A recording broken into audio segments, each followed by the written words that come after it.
예수님의 이름으로 기도했습니다. 아멘. 우리 그리스도인은 사탄과 정욕과 세상이라는 거대한 적에 둘러싸여서 살아가고 있습니다. 이러한 적들을 극복하고 진정한 그리스도인의 삶, 예수 그리스도의 삶을 따르는 것은 그러기 때문에 쉽지만은 않습니다. 우리 속에, 우리 주위에 하나님의 은혜와 하나님의 동행과 성령의 역사만 있으면 참 좋을 텐데, 그거보다는 우리의 마음대로 살고자 하는 정욕이 있고, 그리고 사단의 꾀임도 있고, 세상이라는 거대한 장벽도 있습니다. 이러한 삼중거를 겪고 뚫고 가는 삶이 그리스도인의 삶이기 때문에 우리는 신앙생활 하다 보면 힘들다고 말하기도 하고, 고민이 많이 있다라고 말하기도 하고, 오히려 자유함을 누렸는데 자유함이 아니라 눌린 채 살아가기도 하고, 그렇기 때문에 제3자나 우리 다음 세대가 볼 때 정말 신앙이란 무엇인가를 고민하게 되는 것이죠. 우리가 참다운 신앙을 통해 자유함과 은혜를 경험하지 못하는데, 우리의 모습을 보고 하나님이 보이지 않기 때문에 우리의 세상 사람들이나 자녀 세대는 정말 우리의 모습을 보며 하나님은 살아계시는가를 고민할 수밖에 없습니다. 성경은 그리스도인의 삶은 오직 성령 안에서만 가능하다고 그래서 강조하고 있는 것입니다. 왜냐하면 성령이 아니고는 우리가 이 삼중고를 헤쳐나갈 힘이 없어요. 항상 주님의 도움만 있다면, 은혜만 충만하면 얼마나 좋겠습니까? 늘상 형통하고 늘상 잘 되어지고 늘상 주님의 은혜만 찬양하고 늘상 협력자만 있고 늘상 도운 자만 있고 늘상 나누는 사람만 있다면 얼마나 좋겠습니까? 그런데 그거보다는 우리가 인생을 살아보면 깨닫게 되는 것은 사단과 정욕과 세상이라는 장벽이 있고, 어쩌면 우리는 이 세 가지 때문에 하나님이 주신 큰 은혜를 우리가 쉽게 까먹는지도 모르겠습니다. 하나님이 주신 은혜는 큰데 현실적으로 우리가 부딪히는 자잘한 문제 때문에 그 은혜를 잃어버리고 하나님께 영광이라는 말도 잃어버린 채 우리의 이 입이 가시돋친 말이 계속 쏟기 시작하는 것입니다. 저는 원래 이런 사람입니다, 이렇게. 원래 저는 그렇습니다, 이렇게 얘기하는 거예요. 그래서 우리는 그것이 당연한 것처럼 받아요. 이게 세상이 원하는 것이죠. 그 모습을 보면 세상 사람들, 우리의 다음 세대 주위 사람들은 나는 상처를 받든지, 우리에게는 그게 사단이 원하는 거예요. 이러한 삶을 통해 성경은 성령 안에서만 진정한 인격적인 삶이 가능하다고 우리에게 그래서 가르치는 거예요. 우리의 힘으로는 불가능했다. 오직 성령을 통해, 성령의 능력을 통해, 성령의 역사하심을 통해, 성령 충만을 통해, 살아계신 성령의 강한 은혜를 통해서만 가능하다라고 말하는 것입니다. 그래서 우리는 기독교는 두 가지를 정확히 해야 되는 거예요. 기독교 교육이 쫙 베이스에 깔려 있어야 돼요. 성경에 흔들림 없이 하나님의 뜻, 하나님의 계획이 우리가 기도해 보았던 이것이 아니라 성경을 통한 꿰뚫림이 있어야 되고, 두 번째로는 그 위에 성령 강림이 임해야 되는 것입니다. 아니면 말쟁이만 되는 것입니다. 아니면 자기 합리화만 시키고 자기를 합리화시키는데 예수님을 사용하는 거예요. 자기를 합리화시키는데 신앙을 우리가 도용하는 것밖에 되지 않습니다. 그래서 우리가 추하다고 말하는, 그래서 하나님의 이름을 욕되게 한다라고 말하게 되는 것입니다. 기독교 교육이라는 베이스 위에 철저한 말씀을 연구와 말씀을 통해 우리는 깨달아줘야 돼요. 그 말씀을 통해 내 삶의 정규현들을 만들어낸 적용이 안 되니까, 적용이 힘들기 때문에, 그래서 성령의 위로부터의 성령의 역사가 우리에게는 더 중요한 것입니다. 그 성령을 통해서만이 깨닫게 되어져. 성령을 통해서만 우리가 배웠던 이 성경적인 지식이 깨달아져요. 성령을 통해서만이 이렇게 살아야 된다는 것을 지시를 받게 되는 것입니다. 젊은 세대들의 영적 갈등이 오늘날 대단히 심합니다. 어쩌면 젊은 세대 그 갈등의 시기를 넘었을지도 몰라요.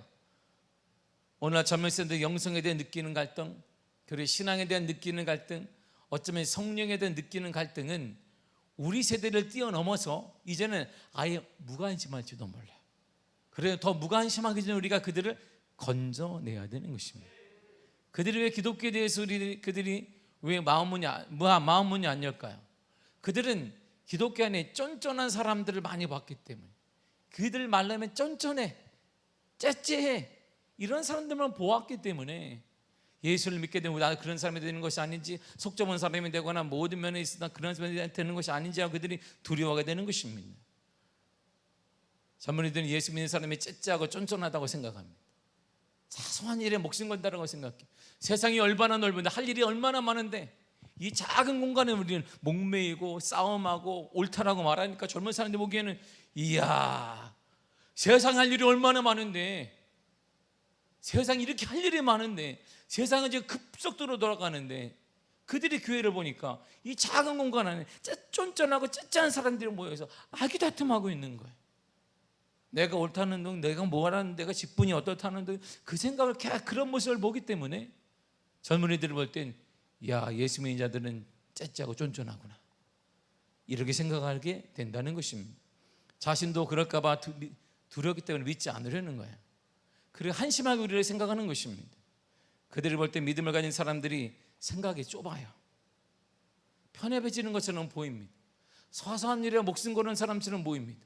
대외적으로 할 일이 얼마나 많고, 세상을 향해, 나라를 위해, 전 세계를 향해 우리는 이렇게 많은 눈에 할 일이 많은데, 우리의 모든 힘은 여기에 있는 것처럼, 여기에서 삐지고 자기들끼리 다툼하고 하니까 그 모습을 본 젊은이들이 과연 우리를 볼 때, 믿는 사람을 볼 때 어떤 의미를 가질 것이니까는 답이 딱 나오는 것입니다.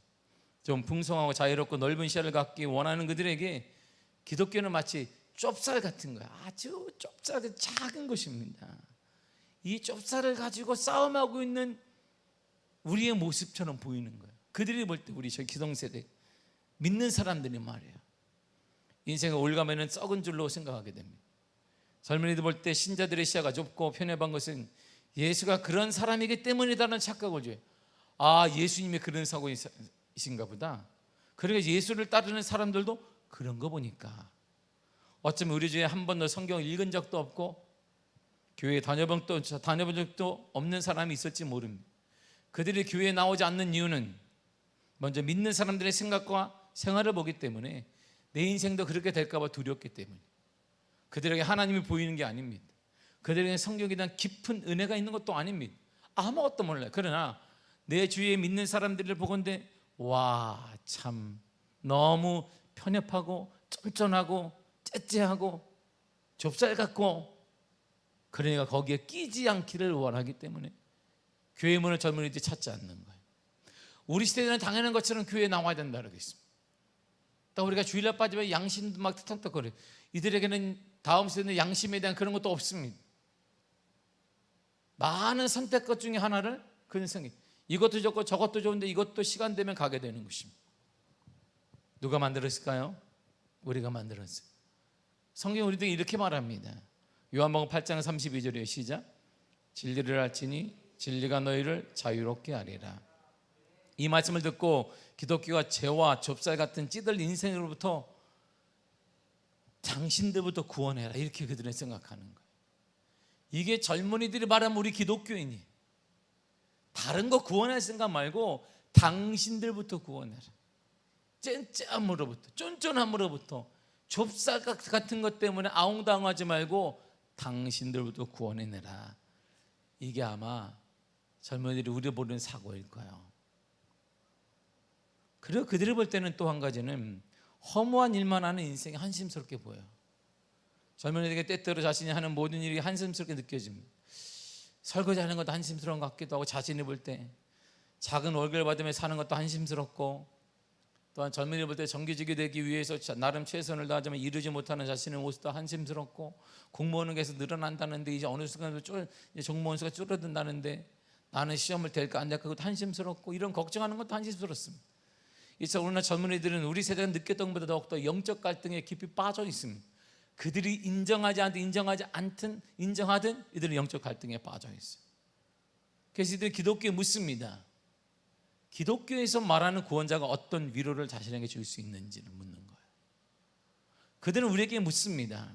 그 구원자가 지금 자신이 고민하는 문제들부터 자신을 구원해낼 수 있는지를 알고 싶어요. 그리고 그 내적 갈등으로 어떻게 해야 자유로울 수 있는지를 그들은 묻고 싶은데, 교회는 그게 불문율이 되어버려요.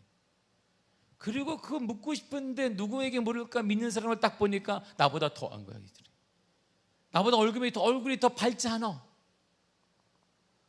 그들을 보니까 작은 일에 맨날 싸워. 교회가 맨날 갈라져. 그러니까 교회가 무슨 권력 다툼인도 아닌데 맨날 자기들이 옳다라고 그래. 상대방이 둘이나 다 옳다는 거예요. 이런 모습을 세상 사람들이 보고 있어요. 세상 젊은이들이 보고 있습니다. 현재 젊은이들 교회 문을 두드리지 않는 것을 보니 아직 우리의 모습 속에서 성경의 답을 찾지 못한 것은 분명합니다.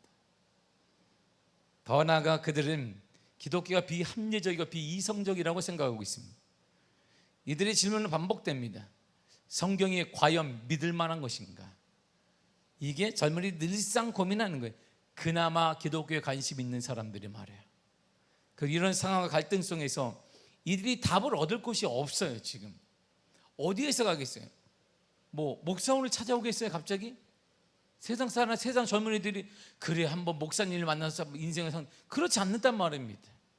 이들은 쉽게 답을 얻을 것이 있어요. 주위에 엄마 아빠나 주위에 믿는 사람들 딱 보는 거예요. 아하, 답이 딱 얻었습니다. 이들은 비판하지 않습니다. 절대 이들은 똑똑하기 때문에 싸우지 않아요. 교회 문을 그냥 확 닫을 뿐입니다. 나와 교회 인생에 전혀 무관하게 생각하는 것입니다. 답은 우리에게 있는 거예요. 믿는 사람의 모습을 보는 것 외에는 현재 뚜렷한 방법이 이들에게는 없습니다. 그러나 여전히 젊은이들 교회에 없는 것을 보면 우리의 믿음을 깊이 저와 여러분들은 점검해 보아야 합니다. 성경은 이렇게 말해요. 에베소 4장 13절입니다. 시작. 우리가 다 하나님의 아들을 믿는 것과 아는 일에 하나가 되어 온전한 사랑을 이루어 그리스도의 장성한 분량에 충만한 데까지 이르리니. 아멘. 믿는 것과 아는 것은 하나여야 된다는 거예요. 현재 우리 모습 속에서 이 진리가 나타나야 된다는 것입니다. 우리는 많이 알아요. 신앙생활을 오래 하면 많이 압니다. 웃긴 말로 주워 들은 게 많습니다. TV만 틀어도 많습니다. 다 압니다. 우리는 많이 알아요. 그렇다면 아는 것을 믿어야 되는 것입니다. 그리고 믿는다면 그 믿음에 우리 인생을 던져야 돼요. 세상 사람들도 자신이 도박을 하게 되면 이 도박 반드시 그거는 망하는 것인데 거기에 인생을 다 던져요. 가정도 던지고 다 던져요. 젊은이들 보세요. 자기가 하고 싶은 일에 모든 걸 투자합니다. 우리는 지금 내가 아는 것과 믿는 것이 하나가 되어야 되는데 정말 우리가 많이 안단 말이에요. 저 여러분들은 어떨 때 목사보다 많이 알아요. 성도들이 얼마나 많이 들었는지. 아는 것은 믿어야 되고 믿는다면 몸을 거기에 던져야 되는데 우리는 발을 딱 대. 발을 딱 어느 선을 그어요. 우리가 선을 긋고 있기 때문에 그것을 바라보는 우리보다 똑똑한 젊은이들은 우리 다음 세대는 문을 놓고 하지 않습니다. 삶의 열매가 보여줘야 되는데 이것을 우리 젊은이가 다음 세대가 이 모습을 보고 참 부흥이 일어나야 돼. 우리가 젊은이들을 깨워야 됩니다. 다음 세대가 일어나야 됩니다. 젊은이들은 우리의 모습 속에서 전혀 그런 걸 본 적이 없어요. 볼 수가 없는 거예요. 아는 것과 믿는 것이 하나가 되어야 되는데 알긴 너무나 잘 알아.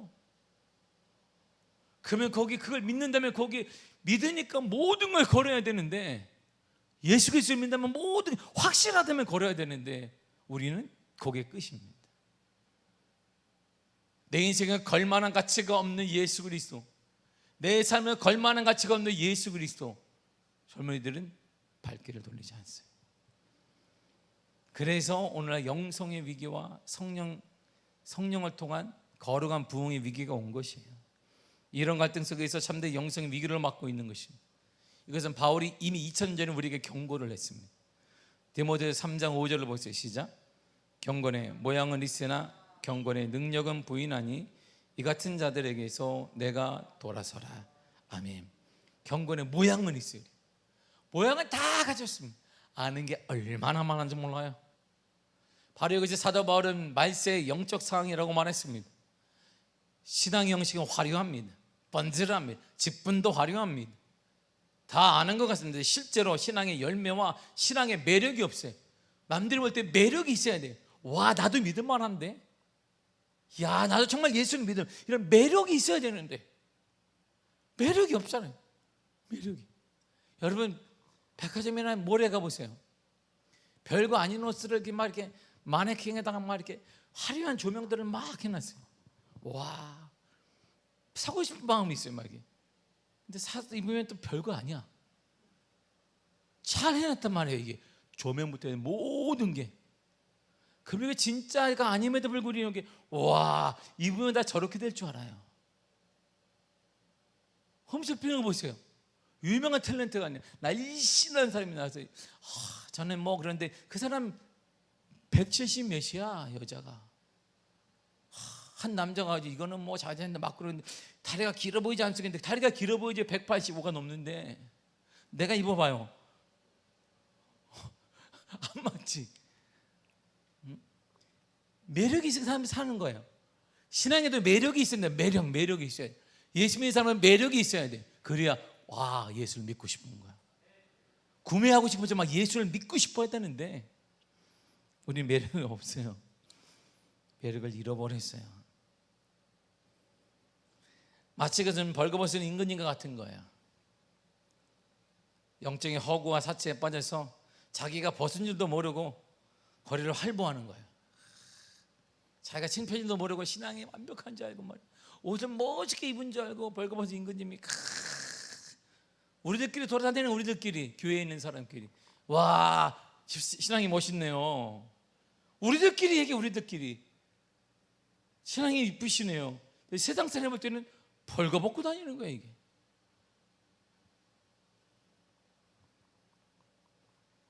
잘못된 영성은 그러기 때문에 이러한 삶 속에 우리가 드러나기 때문에 이 잘못된 영성과 성령의 거룩한 역사를 통해서 교회에 들어오는 것이 아니라 우리의 열매를 통해 교회가 점점 세상으로 배척을 받는 거예요. 잘못된 영성은요, 첫째로 외식적인 영성을 말합니다. 신앙이란 거꾸로 사는 것을 말해요. 신앙이란 예수님 시대의 바리새인들을 보세요. 구제, 기도, 금식, 헌금, 신앙적 행위들을 했습니다. 바리새인들이 나쁜 사람들이 아니에요. 우리보다 훨씬 더 경건한 무리들입니다. 우리가 할 수 없는 일을 2000년 전에도 했어요. 그런데 이것은 하나님만 아시도록 해야 되는데 이들이 사람들에게 다 보이고 싶은 거예요. 내가 얼마나 잘하는지, 내가 얼마나 열심히 했는지를 사람들에게 보이고 싶은 거예요. 내가 이렇게 열심히 했는지 보이고 싶은 거예요. 세상의 방법과 거꾸로 사는 삶, 바로 이것이 참된 영성이에요. 근데 더 비극적인 오늘날은 내가 하나님을 뭘 하든가 세상 사람에게 딱 알려도 세상은 관심이 없어요. 이게 오늘날의 비극입니다. 현재 영성을 대한 다양한 책들이 널려, 여러분 영성이란 쳐보세요. 영성이라는 책들이 다양 널려 있습니다. 영성, 무슨 영성책 널려 있어요. 영성훈련의 비결이라는 방법론까지 얼마나 많은지 모릅니다. 이렇게 하면 영성훈련이 됩니다. 이렇게 하면 영성이 충만됩니다. 이렇게 하면 영성이 가득하면 영성이 발달하게 됩니다. 이런 책들이 가득, 방법론까지 쉽게 다 가르쳐 주었습니다. 신앙적 행위들이 이러한 모든 모습을 통해 이렇게 하면 됩니다. 이렇게 하면 됩니다. 이렇게 하면 됩니다. 책들이 얼마나 많은지 몰라요. 그런데 이러한 수많은 책이 있음에도 불구하고 기독교 영성은, 아니 기독교는 지금 죽어가고 있습니다. 아무런 영향을 사회에 끼치지 못하고 우리 주위 사람들에게 다음 세대에 아무런 영향을 끼치지 못하고 있어요. 이처럼 연륜과 신앙에 상관없이 영적으로 무익하고 사회적으로 아무런 영향을 미치지 못하는 이유는 바로 신앙을 사람 중심으로 만들었기 때문에, 신앙은 철저히 하나님 중심이 되어야 합니다. 하나님을 바라보고 해야 되는 것입니다. 사람이 알아주는 의미가 없다 이런 말입니다. 하나님이 기뻐하면, 하나님이 알아주면, 하나님만을 바라보며 해야 되는 게 참된 영성이 되는 것입니다. 제가 오늘 나기열 성도님, 여러분 뭔가 택시 운전을 하시거든요. 나기열 성도님 택시를 탔어요. 긴 시간을 탔습니다. 신방은 택시 타고 하는 것이죠. 할렐루야. 신방은 택시와 함께. 메달을 꺾고 있고 2시간 가까이 얘기했어요. 어떻게 살아왔습니까? 어떻게 살아왔는지. 그런데 제가 정말 충격 하나 받았어요. 충격을 받은 게 그거예요. 내가 얼마나 많은 얘기를 부르짖겠어. 할렐루야, 아멘, 할렐루야 막 이렇게 하자. 우리 교회가 막 아멘 하고 막 찬양하는데 자기는 몰라요. 근데 자기가 은혜를 받은 게 있다는 거예요. 그래서 내가 이야, 역시 담임 목사의 설교를 그 은혜를 받았고, 와, 내가 불을 토하니까 막 불이 임했나 보다. 막 이야, 그걸 잔뜩 기대했죠. 내가 이야, 역시. 근데 자기는 뭐라 그러냐면, 목사님, 저는 난생 처음으로 목사님이랑 모든 사람을 다 통원해서 자기가 나갈 때 꼭 끼안아준 사람이 목사님밖에 없었습니다. 그게 은혜 받은 거예요. 내가 얼마나 기대했겠어요. 이야, 몇 월 며칠 날 내 말씀을 듣고 불이 임하고 막 성령 방언이 나오지 않았더니 그런 게 아니고 자기를 꼭 안아줬던 사람이 목사님밖에 없었어요. 너무 감동이 됐어요. 사람을 살리고 죽이거나 이론이 아니라는 거예요. 이론이 아니구나. 영성이라는 방법은 이렇게 하면 됩니다, 이렇게 하면 이렇게 아니라는 거예요. 이게 아니었어요. 누구를 위한 것도 아니고 그 사람에게 나게 성되면 내가 뭘 했다는 그런 것도 아니었지만 하나님의 사랑으로 그냥 이렇게 한번 안아준 거예요. 기사님 힘냅시다. 제가 꼭 한번 안아준 거예요. 자기는 그걸 잊지 못한다. 운전하면서도 막 눈물이 고여 있어요. 지식으로 영성의 방법으로 사람을 살린다? 저만의 말씀. 영성이란 기독교는 방법론을 살리는 게 아닙니다. 방법이 저한테 가르쳐줘 보세요. 방법이 아니에요. 아무도 관심 없고 아무도 그런 사람에게 주님의 사랑으로 관심을 갖고 주님의 사랑으로 품어주고 주님의 사랑으로 나눠주고 이때 그 영혼이 사는 거예요. 잘못된 영성은 두 번째로 다분히 부정적인 영성을 말하는 게 잘못된 영성이에요. 어떤 사람은 신앙에서 너무 진지하다 못해 부정적이고 염세적이기까지 합니다. 영적이 된다는 것은 인간성이 파괴된다든가 세상으로 도피하는 것을 이해하기도 합니다. 실제로 많은 성도들이 세상 속에서 힘든 영적 전투를 포기하고 기독교적인 고립 문화로 도피하고 있습니다. 이것은 1세기 골로새 교회의 가장 큰 문제가 바로 이거였어요. 골로새 교회의 가장 큰 문제가 바로 현대교회에 지금 다시 재현되고 있습니다. 이들은 세상에 부딪히면 일단 도피하는 것이에요. 일단 산으로 도피하고 굴렀다 도피하는 것입니다. 맞서 싸기보다 도망가는 것입니다. 오늘 우리가 사찰처럼 다 저 멀리 떠나가는 것입니다. 일상적인 생활과 세상 사이를 무가치하게 여기는 것입니다. 동굴이나 나무 기둥에서 자신들만의 신비로운 세계를 추구하는 것입니다. 이것도 최고의 영성이라고 사람들은 생각합니다. 그러나 그것은 기독교가 아니에요. 부정적인 영성은 세속적인 영성을 살아가는 데 있어서 매우 지혜롭고 영적인 것처럼 보입니다. 이야, 멀리 떨어져 있네. 세속과 멀리 떨어져 있네. 이야, 결혼도 하지 않고 멀리 사는 누구도 있네. 그게 사람들을 볼 때 대단히 우리와 다르니까 뛰어나다라고 봅니다. 그러나 죄에 대해 대항하여 싸우는데 아무런 가치가 없는 것들입니다. 혼자 살든 아니면 산속에 뭘 짓든 살든 그건 전혀 상관이 없는 것입니다. 바울은 세상으로 도피하고 혼자만이 도망가려고 하는 골로새 교인들을 향해 단호하게 이렇게 외친 것입니다. 본문의 구절을 읽겠습니다. 시작. 너희가 서로 거짓말을 하지 말라. 옛사람과 그 행위를 벗어버리고. 아멘. 이것은 거짓말을 하는 것입니다. 앞가디가 다른 것이에요. 세상과 부딪혀야 되는데 좀만 되면 도망가는 것입니다. 세상과 자신이 없으니까 결혼도 안 하는 것입니다. 혼자 사는 것입니다. 저 멀리 계서 세속과 저 떨어져서 사찰을 짓는 것입니다. 거룩해 보여요. 지혜로운 거 보고 영성이 탁월한 것처럼 보입니다. 그러나 세상의 죄악과 싸우는데 아무런 유익이 들지 못합니다. 이러한 삶은 옛사람의 삶이에요. 그 삶과 행위를 버려야 된다는 것입니다. 부딪히라는 것입니다. 그 부딪힘 속에 주의 은혜를 구하고 부딪히면서 하나님의 은혜를 구하고 하나님의 도움을 구하고 하나님의 거룩한 나를 도와주심의 은혜를 경험하라는 것입니다. 이게 우리에겐 필요해요. 여러분 도망가지 말고 회피하지 말고 그 부딪힘 속에 하나님의 뜻을 찾고 그 부딪힘을 철저히 회개하고 우리 옛사람을 다 벗어버리고 새 사람을 입어야 되는 것입니다. 세 번째로 잘못된 영성은 반지성적인 영성을 말합니다. 오늘날 동상을 막론하고 기독교는 반지성주의에 빠져 있습니다. 2000년 전에 초대교회의 모습 또한 크게 다르지 않았습니다. 고린도서 2장 17절이 이렇게 말해요. 시작. 우리는 수많은 사람들처럼 하나님의 말씀을 혼잡하게 하지 아니하고 곧 순전함으로 하나님께 받은 것 같이 하나님 앞에서와 그리스도 안에서 말하노라. 아멘. 당시 초대교회 괴변가들이 많았어요. 왜냐하면 헬라 철학이 들어오니까 말 잘하는 사람이 많았다 이런 말입니다.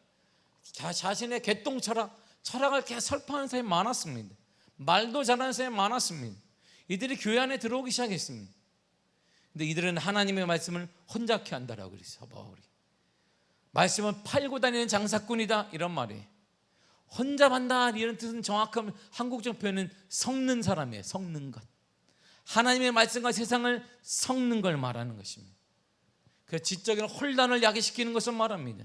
고린도 교회에도 온갖 문제들이 유대 사상과 세속적인 철학에 시작되었지만 그런 문제를 해결하기 위해서 사도 바울이 똑똑한 사람을 스카우트하고 많이 배운 사람을 스카우트하고 더 많은 철학을 배운 사람을 데려온 게 아니라 이런 말입니다. 지선적으로 똑똑한 사람, 성경을 많이 하는 직분이 높은 사람을 데려온 것도 아닙니다. 그들을 통해 전진주 절대 고린도 문제가 해결되지 않았습니다. 아는 것은 믿는 거예요. 그러므로 알되 제대로 알아야 되는 것입니다. 제대로 안다는 건 믿음으로 받아들이는 것입니다. 우리가 믿음대로 알지 못하면 우리 지식이 이렇게 하나님께 책망을 받아요. 고린도서 8장 1절입니다. 시작. 우상의 제물에 대하여는 우리가 다 지식이 있는 줄을 아나 지식은 교만하게 하며 사랑은 덕을 세우나니. 아멘. 지식은요 교만하게 만들어요. 교만은 패망의 선봉이 되는 것입니다. 패망할 때 가장 먼저 패망하는 사람이 교만한 사람인데 지식이 우리를 교만하게 만든단 말입니다. 그럼 우리가 머리를만 갖고 있고 내가 직분 모든 것에 있어서 많이 안다는 고백한다면 그 사람은 패망하기 쉬워요.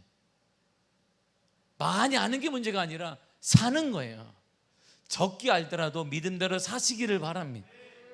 뭐하니 몰라도 그냥 살면 되는 것입니다. 여러분 제가 오늘 너무 은혜를 받았어요. 택시를 함께 타면서 얘기 나누는데 거의 얘기하지 않았어요. 나는 나경수는 혼자 얘기해. 다 들었어요. 그래서 그 말이 지금도 가슴에 얼마나 남지. 야 그거구나. 지식이 사람을 변화시키는 게 아니고. 목사님 저는요 저를 뜨겁게 안아주는 사람이 목사님도 없었고 아무도 없었어요. 목사님이 제 나갈 때 안아준 게 유일한 분이었어요. 지식으로 됩니까? 지금도 머리에 남아요.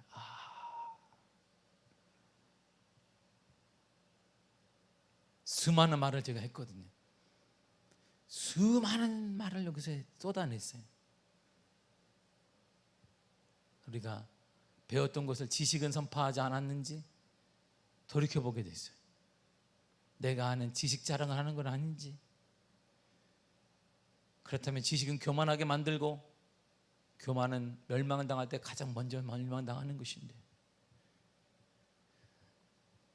성경적인 영성이란 뭘까요? 성경적인 영성의 결론이 여기 있습니다. 본문의 10절이요. 시작.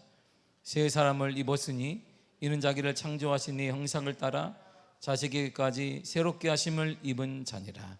아멘. 보세요. 새 사람을 입는 거예요. 성경적인 영성은 새 사람을 입는 것입니다. 새 사람이 되시기를 바랍니다. 어떻게 되는데요? 교과서 1번 이렇게 2번 이렇게 나 가르치면 우리 다 새 사람 될 수 있습니다. 새 사람이 되는 분, 새 사람은 이런 사람이 새 사람이라고 말합니다. 오리오리 표가 여기 있어요. 에스겔 36장 26절입니다. 시작. 또 새 영을 너희 속에 두고 새 마음을 너희에게 주되 너희 육신에서 굳은 마음을 제거하고 부드러운 마음을 줄 것이며. 아멘. 굳은 마음, 돌 같은 마음이 제거된 사람이 새 사람입니다. 그 돌 같은 마음이 제거됐을 때 가만히 놔두는 게 아니에요. 그 돌 같은 마음이 제거된 그 마음의 부드러운 마음, 말씀의 씨앗이 떨어지게 되면 잘 자라는 토양의 마음, 그래서 열매가 맺힐 수 있는 그 마음, 변화되는 바로 그것, 그 사람이 바로 새 사람입니다. 그 다음에 새 사람은 어떻게 가능할까요? 얘기하잖아요. 새 영, 성령이 오시면 가능하다는 거예요. 우리가 새 사람이 내 힘으로 되지 않습니다. 내가 만약 지식을 배웠다고 되는 것도 아닙니다. 학위가 되는 것도 아닙니다. 가방끈이 길다고 되는 거, 가방끈이 짧다고 되는 것도 아닙니다. 오직 하나, 성령이 오시면 가능한 것입니다. 배우건 못 배우건 많이 갖건 적게 갖건 중요한 것이 아닙니다. 성령이 오시면 우리는 새 사람이 돼요. 예전과 완전히 다른 새 사람, 예전과 완전히 다른 우리 교회, 예전과 완전히 다른 여러분의 가정이 될 수 있으며, 예전과 완전히 다른 여러분들의 자녀가 될 수 있습니다. 예전과 완전히 다른 우리 인생이 될 수 있는 것입니다. 이제 예전과 다른 가난이 떠나가고, 가난의 영이 떠나가고 새로운 역사가 임하게 되는 것입니다. 새 영이 오시면 되는, 새 영이 오는 것입니다. 영혼은 다른 게 살리는 것이 아닙니다. 우리의 지식으로 살리는 게 아닙니다. 내 자랑으로 살리는 게 아닙니다. 새 영이 임하시면 돼요. 그런데 하나님이 뜻을 정하셨어요. 새 영을 너희 속에 두었다. 둘 것이다가 아니에요. 내가 벌써 두었다. 새 마음을 너희에게 주었다. 주었다는 거예요. 벌써 우리 속에 뭐가 있어요? 새 영이 있어요. 우리 속에 새 마음, 하나님이 부드러운 마음을 주셨습니다. 그러므로 믿으란 말이에요. 믿고 그냥 살아내란 말입니다. 믿고 부딪히란 말이에요. 사랑하세요. 힘들어도 용서하시고, 힘들어도 기다리시고, 힘들어도 연락하시고, 먼저 전화를 드세요. 먼저 안부를 물으세요. 믿음을 가지고 먼저 입을 떼세요. 복음을 전하세요. 그러다 하나님의 손은 역사가 일어나게 될 것입니다. 마지막으로 시찬의 모임을 갔다 왔는데요, 이제 많은 모임, 가이드가요, 이게 뭐라고 하냐면, 이게 기독교 용어를 조금씩 써요. 쓸 수밖에 없어요. 기독교인이 타면 기독교 용어를 쓰고, 불교인이 타면 불교 용어를 쓸 거예요. 근데 기독교에 자 이렇게 얘기해요. 우리 다 같이 목사님들 유행가를 한번 불러보겠습니다. 유행가, 거룩한 목사님들 유행가를 부르겠다는 거예요. 자, 다 같이 유행가를 부르겠습니다. 내게 강 같은 평안. 유행가를, 그게 유행가라고 3절까지 다 불러. 자기가 다 같이 유행가를, 이게 유행가래. 자기가 하는 유행가라고. 그 놀랍게 알죠? 크리스찬이 아니에요. 장사를 위한 거예요. 근데 요만한, 이게 뭐 같이 열차 같은 걸, 아주 장난감 같은 열차를 탔어요.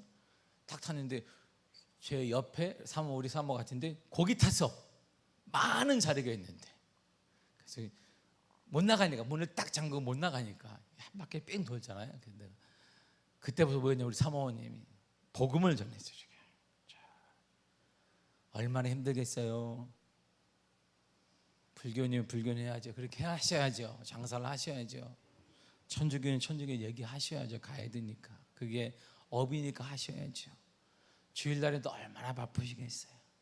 그러면서 복음을 전했어요. 가정사는 이거 바정사를 툭 치니까 얘기를 해요. 그런데요, 제가 큰 딸이 있는데요, 걔가 대전에서 예수를 믿어요.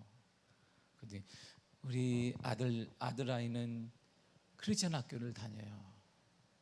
근데 저는요, 엉망이에요.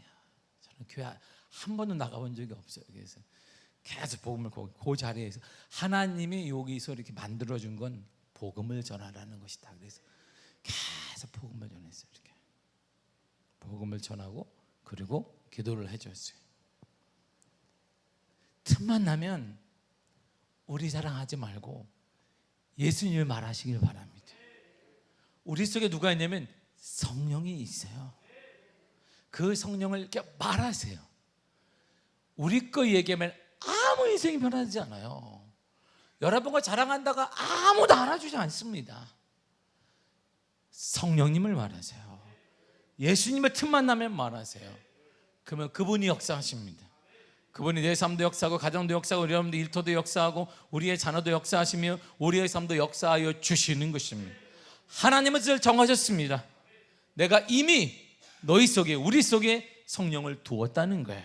하나님이 우리 마음에 새 마음을 주셨다는 것입니다. 믿고 이제 말하세요.